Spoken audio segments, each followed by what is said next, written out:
Hello everyone, welcome back to my channel. Now we are moving on question number 16. So the question says determine the AP whose third term is 16 and the seventh term exceeds the fifth term by 12.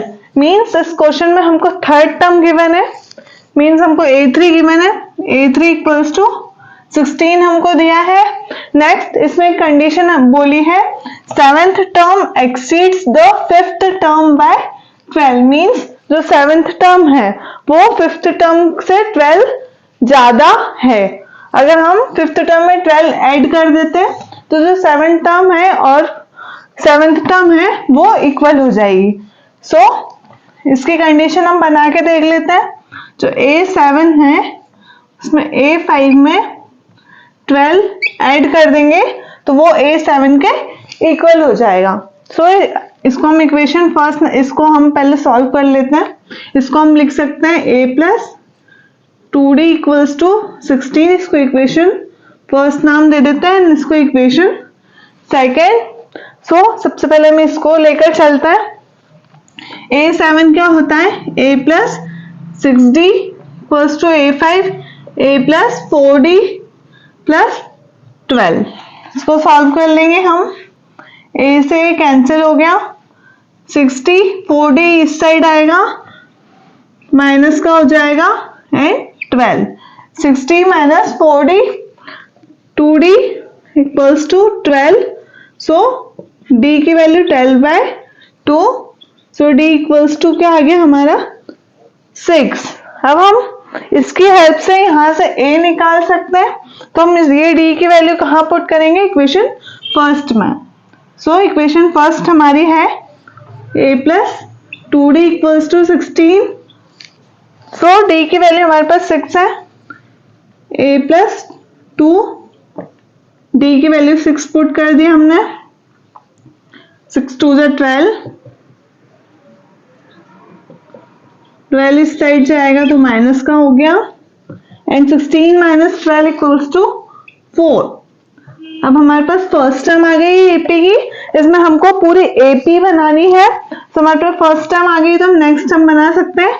इनके बीच का difference 6 है तो हम 6 add करते जाएंगे. तो सबसे पहले 4, 6 ऐड करेंगे 10, देन 16 एंड सो ऑन. सो आप देख सकते हैं कि हमारी यहाँ पे एपी बन चुकी है. अब हम आते हैं हमारे नेक्स्ट क्वेश्चन पर. Now we are moving on question number 17. So question number 17 says find the 20th term from the last term of the AP 3, 8, 13 and 253.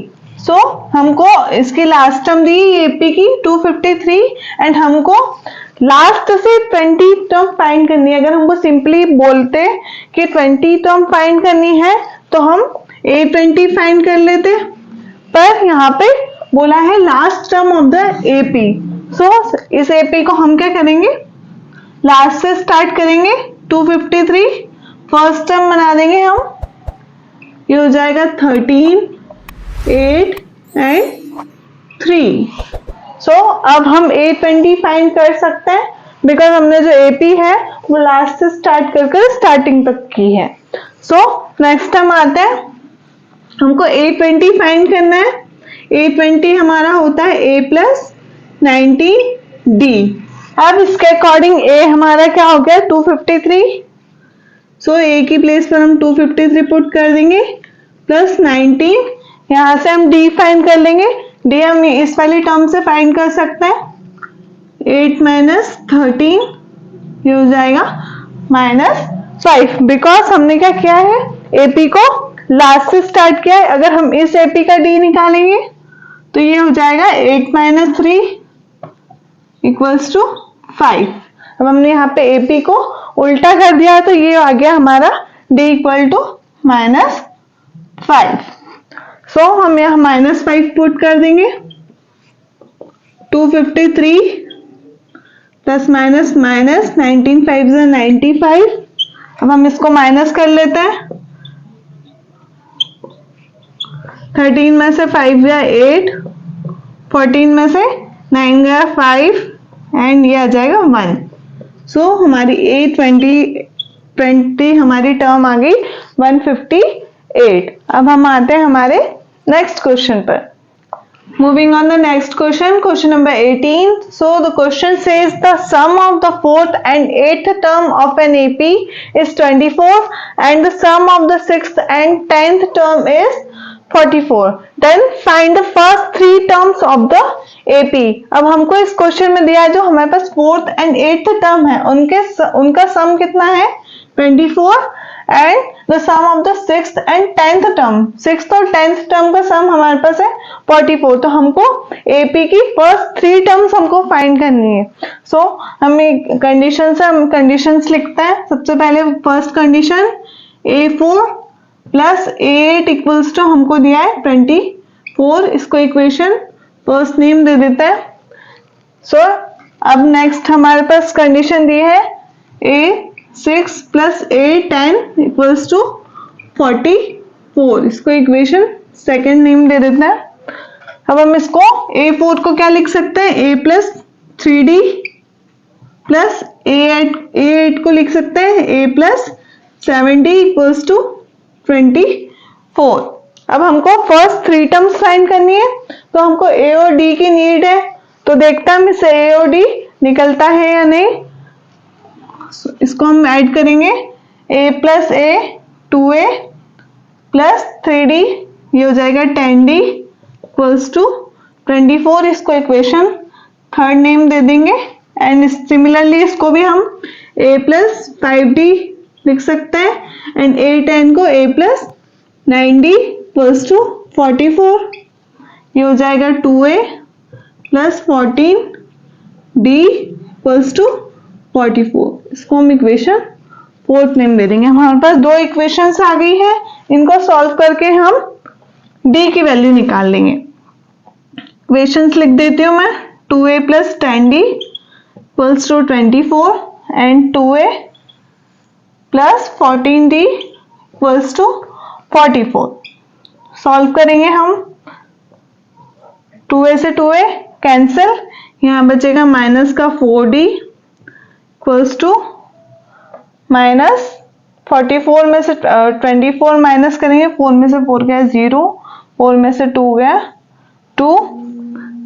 So D की वैल्यू आ गई 20/4, सो D हमारे पास आ गया 5। अब D इक्वल्स टू 5 आ चुका है तो हम इन दोनों इक्वेशंस में किसी में भी रखकर हम A की वैल्यू फाइंड कर सकते हैं। यहाँ पर मैं इस इक्वेशन में रख रही हूँ इक्वेशन नंबर थर्ड में। सो इक्वेशन नंबर थर्ड है 2A plus 10D equals to 24, D की वैल्यू 5 है, 2A प्लस 10 D की वैल्यू 5 पुट करेंगे 24, 2A plus 10 5 50 equals to 24, 2A 50 side आएगा माइनस का हो जाएगा, देन 2A इक्वल्स टू, इसको माइनस करेंगे तो हमारे पास 26 आएगा, पर माइनस का बिकॉज 50 बड़ा है तो इसके आगे माइनस है तो यहाँ पर भी माइनस ही आएगा। So A equals to 26/2, so A की वैल्यू हमारे पास आ गई -13। अब हमको फर्स्ट थ्री टर्म्स फाइंड करनी है तो हमारे पास फर्स्ट टर्म तो हमको मिल चुकी है माइनस का 13। अब हम नेक्स्ट टर्म्स निकाल सकते हैं। नेक्स्ट टर्म हम कैसे निकालेंगे, इसमें D को ऐड करते जाएंगे, D हमारा 5 है,